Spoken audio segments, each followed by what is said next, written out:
Hello friends, नमस्कार। एक बार फिर स्वागत करेंगे आपके अपने YouTube channel GDS GK classes में।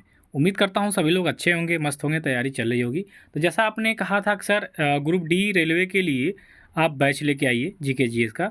तो देखिए आज प्रैक्टिस सेट 1 रहेगा। इसमें खास आपके प्रीवियस ईयर के क्वेश्चन ज़्यादा सम्मिलित किए गए हैं, साथ साथ कुछ प्रश्न आपको एक्सपेक्टेड मिलेंगे। ठीक है, तो वीडियो अच्छी लगी तो वीडियो को लाइक करिएगा, कमेंट करके ज़रूर बताइएगा, शेयर करिएगा। देखिए ज़्यादा व्यूज आएगा तभी यह बैच स्टार्ट की जाएगी, क्योंकि आप लोगों की डिमांडेड क्लास है। तो मैं भरसक प्रयास करूंगा कि आप लोग शेयर करेंगे और सब्सक्राइब करेंगे चैनल को, और ज़्यादा से ज़्यादा लाइक करेंगे, कमेंट करेंगे।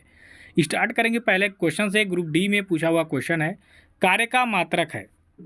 ठीक है, आपको बताना है कार्य का मात्रक क्या है। ये फिजिक्स से संबंधित यानी आपके जनरल साइंस से संबंधित क्वेश्चन है, और इसका राइट आंसर हो जाएगा जूल। ऑप्शन नंबर ए इसका राइट आंसर हो जाएगा। कार्य का मात्रक जूल होता है। चलिए नेक्स्ट क्वेश्चन देखेंगे, चाबी भरी घड़ी में कौन सी ऊर्जा होती है। ये भी आपके प्रीवियस ईयर में पूछा हुआ क्वेश्चन है। तो चाबी भरी घड़ी में आपकी स्थितिज ऊर्जा होती है। ऑप्शन नंबर बी इसका राइट आंसर हो जाएगा, विकल्प बी।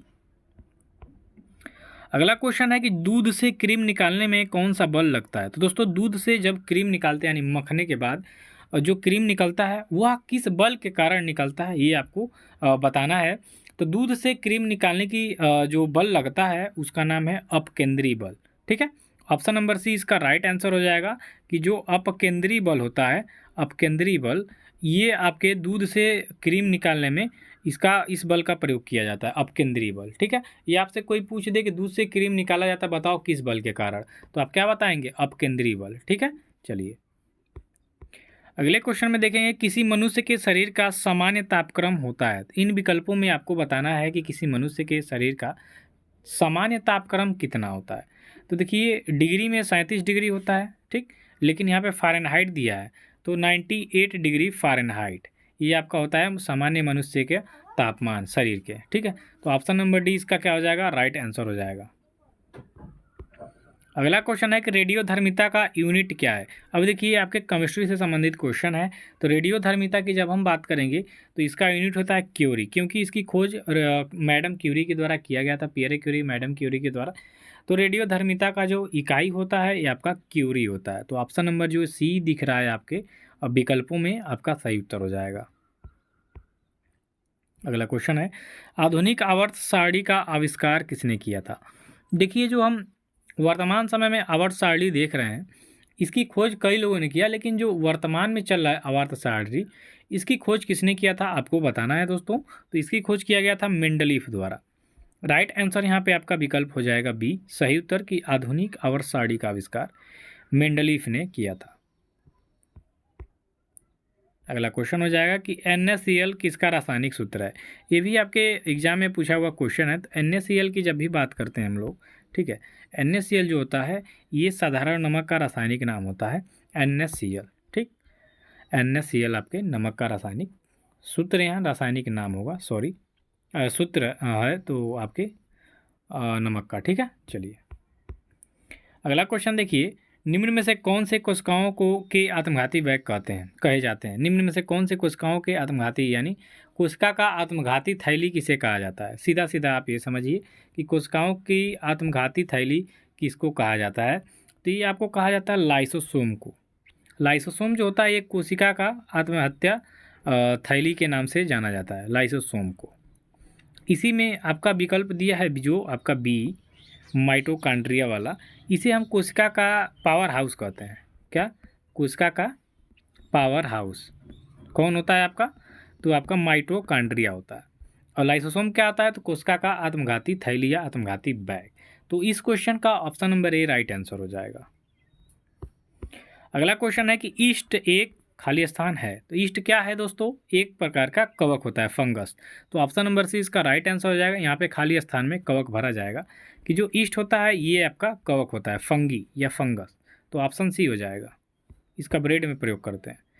अगला क्वेश्चन है, मूली किसका एक उदाहरण है। तो मूली आपने खाया होगा, मूली ये आपके जड़ का एक उदाहरण होता है। तो ऑप्शन नंबर ए हो जाएगा सही उत्तर कि जो मूली होता है ये जड़ का उदाहरण है।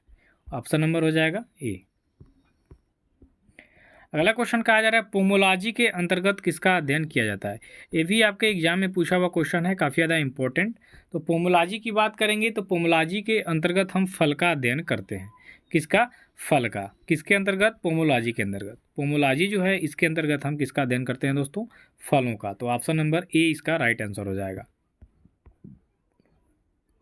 चलिए अब हिस्ट्री क्वेश्चन देखेंगे। विक्रम संवत प्रारंभ हुआ। तो विक्रम संवत की अगर जो हम बात करेंगे तो देखिए विक्रम संवत हमारा कैलेंडर नहीं चलता है, शक संवत पे चलता है। यहाँ पे विक्रम संवत की बात की गई है तो आपके 58 ईसा पूर्व में ये प्रारंभ हुआ था। ईसा पूर्व में, ठीक है, याद रखिएगा, ईसवी में नहीं, ईसा पूर्व में। ऑप्शन सी होगा। अगला क्वेश्चन कहा जा रहा है जातक किसका ग्रंथ है। तो जातक की जहाँ तक बात करेंगे तो ये बौद्धों का एक पवित्र ग्रंथ है। ऑप्शन नंबर डी इसका राइट आंसर हो जाएगा। अगला क्वेश्चन कहा जा रहा है फायान कहाँ का निवासी था। देखिए रेलवे में पूछे हुए क्वेश्चंस हैं, वही मैं करा रहा हूँ आपको। तो फायान की बात करेंगे और ह्वेनसांग की बात करेंगे तो दोनों लोग चीन के थे। तो फायान आपका चीन का निवासी था जो कि भारत के पर भ्रमण करने आया था भारत में। तो ऑप्शन नंबर बी इसका राइट आंसर हो जाएगा। अगला क्वेश्चन देखिए पूरा पाषाण काल के आदिमानव के मनोरंजन का साधन क्या था। तो जो पूरा पाषाण काल के आदिमानव थे, ये जो मनोरंजन, जैसे हम लोग मनोरंजन अब मोबाइल से करते हैं, रील्स देख के इंस्टाग्राम पे या फेसबुक पे वीडियो देख के या यूट्यूब पे वीडियो देख के, उससे अगर जो खाली होंगे तो क्रिकेट खेलेंगे, जो भी मनोरंजन चीज़ है वो खेलेंगे। लेकिन पूरा पाषाण काल के आदि मानव की बात करेंगे तो वो क्या करते थे? शिकार करते थे। नहीं, शिकार में फ़ायदा था, शरीर भी स्वस्थ होती थी और शाम और सुबह के खाने के लिए भोजन का भी प्रबंधन हो जाता था और साथ साथ आपका मनोरंजन भी हो जाता था। तो पूरा पाषाण काल के आदिमानव का मनोरंजन का साधन था शिकार। Option number A right answer हो जाएगा। अगला क्वेश्चन है कि हड़प्पावासी किस वस्तु के उत्पादन में सर्वप्रथम थे। हड़प्पावासी की बात करेंगे तो ये हमारे सिंधु सभ्यता से संबंधित रिलेटेड है और उस समय कपास जो भारत में, देखिए भारत जो है कपास का सर्वप्रथम खोज किया था और सबसे पहले हड़प्पावासी ने ही खोज किया था। तो ये कपास के उत्पादन में सर्वप्रथम थे। ऑप्शन डी होगा। अगला क्वेश्चन कहा जा रहा है कि संविधान सभा के अस्थायी अध्यक्ष कौन थे। यहाँ पे अस्थायी, अस्थायी की बात नहीं है, परमानेंट नहीं है, ठीक है, कुछ समय के लिए अध्यक्ष चुना गया। किसे?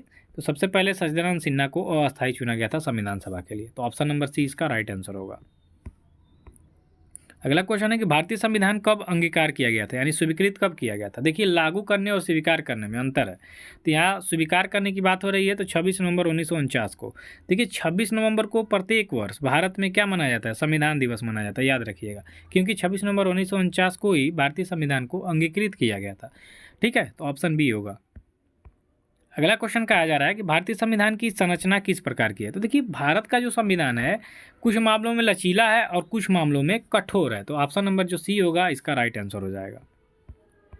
अगला क्वेश्चन कहा जा रहा है कि भारतीय संविधान में मौलिक अधिकारों का उल्लेख करते हुए निम्नलिखित में से किस देश का अनुसरण किया गया है। तो सीधा सीधा यहाँ पे देखिए मौलिक अधिकार जो है किस देश के संविधान से लिए गए हैं। तो दोस्तों ये अमेरिका के संविधान से लिए गए हैं। तो ऑप्शन इसका ए हो जाएगा राइट आंसर। अगला क्वेश्चन देखिए वर्तमान में भारतीय संविधान में कुल कितनी अनुसूचियां हैं। तो अभी वर्तमान की बात करेंगे तो 12 अनुसूचियां हैं। ऑप्शन ए इसका राइट आंसर हो जाएगा कि वर्तमान में भारतीय संविधान में कुल 12 अनुसूचियां हैं। अगला क्वेश्चन क्या है कि ग्रहों की गति का नियम किसने प्रतिपादित किया। तो ग्रहों की गति का नियम प्रतिपादित किया था आपका केपलर महोदय ने। ऑप्शन नंबर ए डी हो जाएगा आपका सही उत्तर। अगला क्वेश्चन यहाँ पे कहा जा रहा है कि सूर्य के रासायनिक मिश्रण में हाइड्रोजन का प्रतिशत कितना है। तो सभी लोग जानते हैं कि सूर्य में हाइड्रोजन की मात्रा बहुत ज़्यादा है, हाइड्रोजन गैस से मिलकर ही सूर्य का निर्माण हुआ है। तो सूर्य में 71% आपका हाइड्रोजन गैस का मिश्रण पाया जाता है। ऑप्शन ए इसका राइट आंसर हो जाएगा। अगला क्वेश्चन कहा जा रहा है कर्क रेखा कहाँ से नहीं गुजरती है। तो भारत के 8 राज्यों से कर्क रेखा गुजरती है, ठीक है, लेकिन कहाँ से नहीं गुजरती है, देश की बात हो रही है तो नेपाल देश से नहीं गुजरती है। बाकी आपके म्यांमार, बांग्लादेश और चीन से होके गुजरती है और भारत से भी होके गुजरती है। लेकिन नेपाल हमारा पड़ोसी देश है, आपको मैं मैप में भी दिखा दूंगा, तो वहाँ से नहीं जाती क्योंकि भारत के बीचों बीच होके गुजरती है। अगला क्वेश्चन है नाथुला दर्रा आपके किस राज्य में स्थित है। नाथुला दर्रा ये इंपॉर्टेंट है, ये सिक्किम राज्य में स्थित है, कई बार एग्जाम में आया हुआ है। ऑप्शन बी होगा। अगला क्वेश्चन मिजोरम राज्य की राजधानी कहाँ है। अब मिजोरम राज्य की बात करेंगे तो इसकी राजधानी आइजोल हो जाएगी, ठीक है, ऑप्शन नंबर डी हो जाएगा। अगला क्वेश्चन कह रहा है कि गुजरात की सीमा किस पड़ोसी देश के साथ लगती है। तो गुजरात की जो कच्छ वाला क्षेत्र है वो आपके पाकिस्तान के क्षेत्र से लगा हुआ है। तो ऑप्शन नंबर सी इसका राइट आंसर हो जाएगा। अगला क्वेश्चन देखिए, यामिनी कृष्णमूर्ति का संबंध किस भारतीय शास्त्रीय नृत्य से है? तो यामिनी कृष्णमूर्ति की अगर जो हम बात करेंगे तो ये आपके भरतनाट्यम से संबंध रखने वाली प्रसिद्ध नृत्यांगना है। क्लासिकल डांस जो आपका है भरतनाट्यम, वो आप इनसे संबंधित है, यामिनी कृष्णमूर्ति से। अगला क्वेश्चन है कि यक्षगान नामक लोक नृत्य का संबंध किस राज्य से है? तो यक्षगान की जब हम बात करेंगे तो ये आपके कर्नाटक राज्य से संबंध रखने वाला प्रमुख लोक नृत्य है, तो ये आपका विकल्प ये हो जाएगा। अगला क्वेश्चन है कि उस्ताद बिस्मिल्लाह खान किस वाद्य यंत्र के वादक हैं? तो उस्ताद बिस्मिल्लाह खान की बात करेंगे तो ये आपके शहनाई के प्रमुख वादक हैं। ऑप्शन नंबर ए इसका राइट आंसर है। वीडियो अच्छी लगी तो लाइक करिए, कमेंट करिए, शेयर करिए, चैनल को सब्सक्राइब करिए।